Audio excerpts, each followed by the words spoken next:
بسم اللہ الرحمن الرحیم۔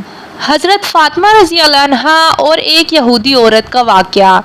ایک عورت حضرت فاطمہ رضی اللہ عنہا کے پاس آئی اور کہنے لگی کہ اے بنت رسول اللہ، میرے 3 سوال ہیں۔ پہلا یہ کہ کوئی ایسا عمل ہے جس سے انسان کے سارے گناہ معاف ہو جائیں، اور دوسرا سوال اللہ تبارک و تعالیٰ کے نزدیک سب سے افضل گھر کون سا ہے، اور تیسرا سوال انسان اور جنت کے بیچ فاصلہ کتنا ہے۔ یہ بات سن کر حضرت فاطمہ رضی اللہ عنہا نے فرمایا بسم اللہ الرحمن الرحیم۔ ایک مرتبہ حضور صلی اللہ علیہ وآلہ وسلم نے حضرت فاطمہ رضی اللہ عنہا سے کہا کہ تم سے پہلے ایک عورت جنت میں داخل ہوگی اور وہ لکڑہارے کی بیوی ہے، لہٰذا فاطمہ رضی اللہ عنہا اس عورت کے گھر پر گئیں اور دستک دی۔ اس عورت نے کہا کہ کون ہے؟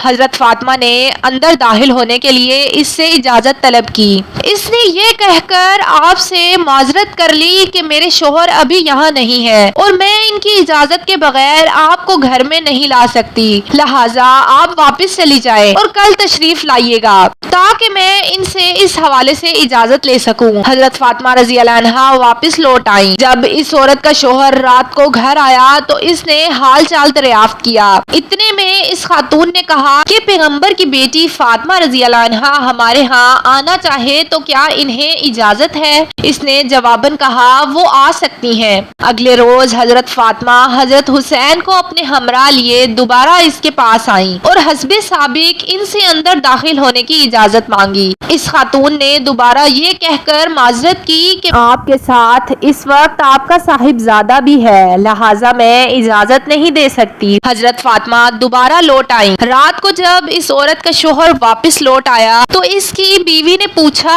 کیا پیغمبر حضور اکرم صلی اللہ علیہ وآلہ وسلم کے گھرانے سے کوئی ہمارے ہاں آئے تو اس کے لیے اجازت ہے؟ اس نے جواب ہاں میں دیا۔ اس طرح حضرت فاطمہ تیسری مرتبہ بھی لوٹ آئیں اور اس لکڑہارے کی بیوی سے ملاقات کی۔ یہی وہ خاتون ہے کہ جو سیدہ فاطمہ کے آگے ان کی اونٹنی کی نکیل پکڑے جنت میں سب سے پہلے داخل ہوں گی۔ حضرت فاطمہ رضی اللہ عنہا نے ایک دفعہ اسماء بنت امیس رضی اللہ عنہا سے کہا کہ مجھے حیا آتی ہے کہ جب میرا انتقال ہوگا تو لوگ مردوں کے تخت پر لٹا کر اور ایک کپڑا اڑا کر مجھے کندھے پر اٹھا لیں گے، اس لیے اندیشہ ہے کہ کپڑے کے اوپر سے میرا جسم ظاہر تو نہ ہوگا۔ تو حضرت اسماء رضی اللہ عنہا نے کہا کہ جگرے گوشاں رسول اللہ صلی اللہ علیہ وآلہ وسلم، کیا میں تمہیں ایسی چیز نہ دکھاؤں جو میں نے حبشہ میں دیکھی تھی؟ حضرت فاطمہ رضی اللہ عنہا نے کہا کیوں نہیں، ضرور ضرور دکھاؤ۔ حضرت اسماء رضی اللہ عنہا نے کھجور کی تازہ ٹہنیاں منگوائیں، کمان کی شکل میں ان کو موڑ موڑ کر رکھا اور ان کے اوپر کپڑا ڈال دیا۔ حضرت فاطمہ رضی اللہ عنہا نے فرمایا یہ تو بڑی اچھی چیز ہے، اس سے مرد و عورت کے جنازہ میں امتیاز ہو جائے گا اور عورت کا جسم بھی چھپ جائے گا۔ دیکھو اسماء، جب میرا انتقال ہو تو تم اور علی میرے غسل میں شریک ہونا اور میری چارپائی پر اسی طرح چھڑیاں رکھ دینا۔ جب حضرت فاطمہ رضی اللہ عنہا کا انتقال ہوا تو حضرت اسماء رضی اللہ عنہا نے دلہن کی ڈولی کی طرح کی ایک پردہ پوش چادر تیار کی اور کہا فاطمہ نے مجھے اس کی وصیت کی تھی۔ ان روایات سے اندازہ لگایا جا سکتا ہے کہ حضرت فاطمہ رضی اللہ عنہا پردے کا کتنا اہتمام فرماتی تھیں۔ یہی وجہ تھی کہ آپ صلی اللہ علیہ وآلہ وسلم نے حضرت فاطمہ رضی اللہ عنہا کی پاک دامنی پر جنت کی خوشخبری سناتے ہوئے ارشاد فرمایا کہ فاطمہ نے اپنی عصمت اور پاک دامنی کی ایسے حفاظت کی ہے کہ اللہ تعالیٰ نے اس کی پاک دامنی کی وجہ سے اسے اور اس کی اولاد کو جنت میں داخل فرما دیا۔ اور ایک اور روایت میں ہے کہ بے شک فاطمہ نے اپنی عصمت اور پاک دامنی کی حفاظت کی تو اللہ تعالیٰ نے اس کی اولاد پر جہنم کی آگ حرام کر دی ہے۔ حضرت علی رضی اللہ عنہ سے روایت ہے کہ وہ رسول اللہ صلی اللہ علیہ وآلہ وسلم کے پاس حاضر تھے۔ رسول اللہ صلی اللہ علیہ وآلہ وسلم نے دریافت فرمایا عورت کے لیے کون سی بات سب سے بہتر ہے؟ حضرت فاطمہ رضی اللہ عنہا نے فرمایا نہ وہ مردوں کو دیکھ دیکھے اور نہ مرد ان کو دیکھیں۔ تو میں نے جواب رسول اللہ صلی اللہ علیہ وآلہ وسلم سے ذکر کیا تو آپ صلی اللہ علیہ وآلہ وسلم نے فرمایا فاطمہ میری لخت جگر ہے۔ ناظرین، عرب کی عورتیں حضرت فاطمہ رضی اللہ عنہا کو بہت ہی غریب سمجھتی تھیں کہ ہر وقت حضرت فاطمہ سادگی میں رہتی تھیں، اس لیے عرب کی عورتیں حضرت فاطمہ رضی اللہ عنہا کو بہت ہی غریب سمجھتی تھیں۔ وہ یہ سمجھتی تھیں کہ حضرت فاطمہ کے پاس کچھ نہیں ہے۔ حضرت فاطمہ رضی اللہ عنہا کی سخاوت کی باتیں کچھ عورتیں کرنے لگیں۔ ان عورتوں میں سے ایک منافق عورت بولی کہ بنت رسول اللہ صلی اللہ علیہ وآلہ وسلم کے پاس کوئی معجزہ ہے یا کوئی دولت ہے، وہ ہر وقت سادگی میں رہتی ہیں۔ اس بات کو جاننے کے لیے وہ منافق عورت حضرت فاطمہ رضی اللہ عنہا کے گھر پہنچی تو آپ رضی اللہ عنہا نے دروازہ کھولا،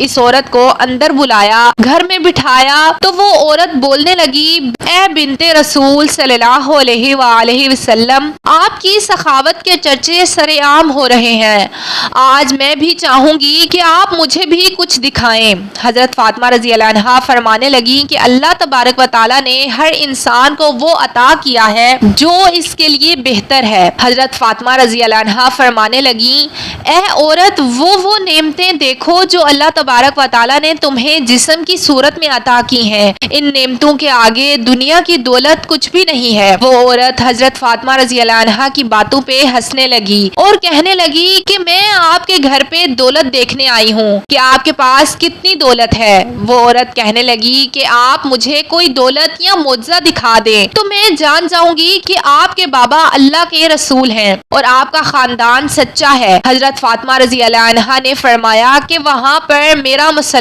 رکھا ہے جس پر میں نماز پڑھتی ہوں، اس کو ہٹا کر دیکھو تو تمہیں تمہاری مراد مل جائے گی۔ وہ عورت جیسے ہی سیدھا فاطمہ رضی اللہ عنہا کے حجرے میں پہنچی اور اس نے مصلی ہٹا کر دیکھا تو اس عورت نے کیا دیکھا کہ اس مصلی کے نیچے لا تعداد خزانہ پڑا ہوا ہے، ہیرے جواہرات اور کافی سارا سونا تھا، جو وہ دیکھ کر حیران ہو گئی۔ وہ جیسے ہی جواہرات نکالتی رہی تو وہ مال ویسے کا ویسے ہی رہا۔ وہ عورت جیسے ہی حضرت فاطمہ رضی اللہ عنہا کے پاس آئی تو حضرت فاطمہ رضی اللہ عنہا اس عورت کو مسکرا کر دیکھنے لگی اور وہ عورت حضرت فاطمہ کو بہت ہی حیرت سے دیکھنے لگی اور وہ عورت آپ رضی اللہ عنہا سے کہنے لگی کہ آپ کون ہیں؟ آپ تو اتنی سادگی میں رہتی ہیں، آپ کا لباس اتنا سادہ ہے اور آپ کے پاس اتنی دولت ہے، میں تو یہ سوچتی تھی کہ آپ کے پاس دنیاوی دولت نہیں ہے تبھی آپ اتنی سادگی میں رہتی ہیں۔ حضرت فاطمہ رضی اللہ عنہا فرمانے لگیں کہ اللہ تبارک و تعالیٰ نے دنیا کے تمام خزانے اہل بیت کے قدموں میں رکھ دیے ہیں اور اللہ کی مرضی یہ ہے کہ ہم سادگی میں رہیں تاکہ کوئی بھی شخص سادگی اختیار کرنے میں کوئی شرم نہ کرے۔ حضرت فاطمہ رضی اللہ عنہا فرمانے لگیں دنیاوی دولت کا تو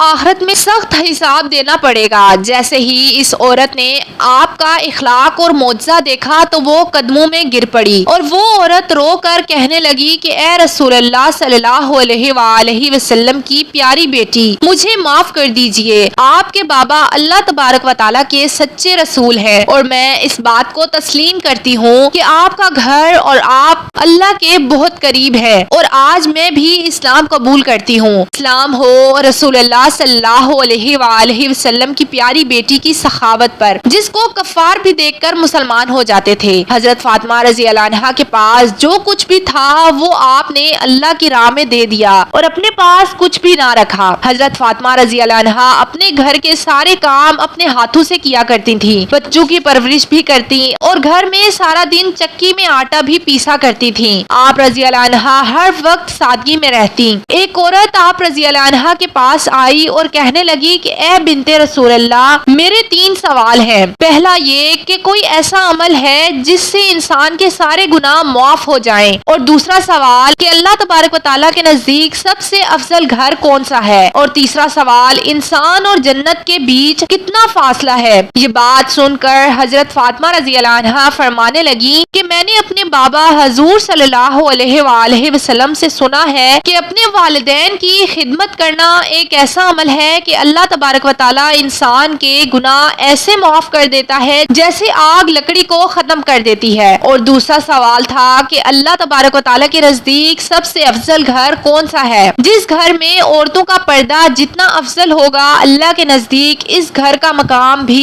اتنا ہی افضل ہوگا۔ میں نے اپنے بابا جان سے سنا ہے کہ جیسے جوہرات کے لیے صندوق ضروری ہے ویسے ہی عورت کے لیے پردہ ضروری ہے۔ اور تیسرا سوال تھا کہ انسان اور جنت کے بیچ کتنا فاصلہ ہے؟ میں نے اپنے بابا سے سنا ہے کہ انسان اور جنت کے بیچ 1 قدم کا فاصلہ ہے۔ تو وہ عورت کہنے لگی کہ اے بنت رسول اللہ، یہ کیسے ممکن ہے؟ تو اس کی بات سن کر حضرت فاطمہ رضی اللہ عنہا نے فرمایا، اے عورت، اپنا 1 قدم اپنے نفس اور خواہشات پر رکھ اور تمہارا دوسرا قدم جنت میں ہوگا۔ اللہ پاک ہمیں دین کا پیروکار بنائے اور ہمیں بہتر عمل کرنے کی توفیق عطا فرمائے، آمین۔ ناظرین، کمنٹ باکس میں اللہ تعالیٰ کے 99 ناموں میں سے کوئی ایک نام ضرور ٹائپ کریں۔ شکریہ۔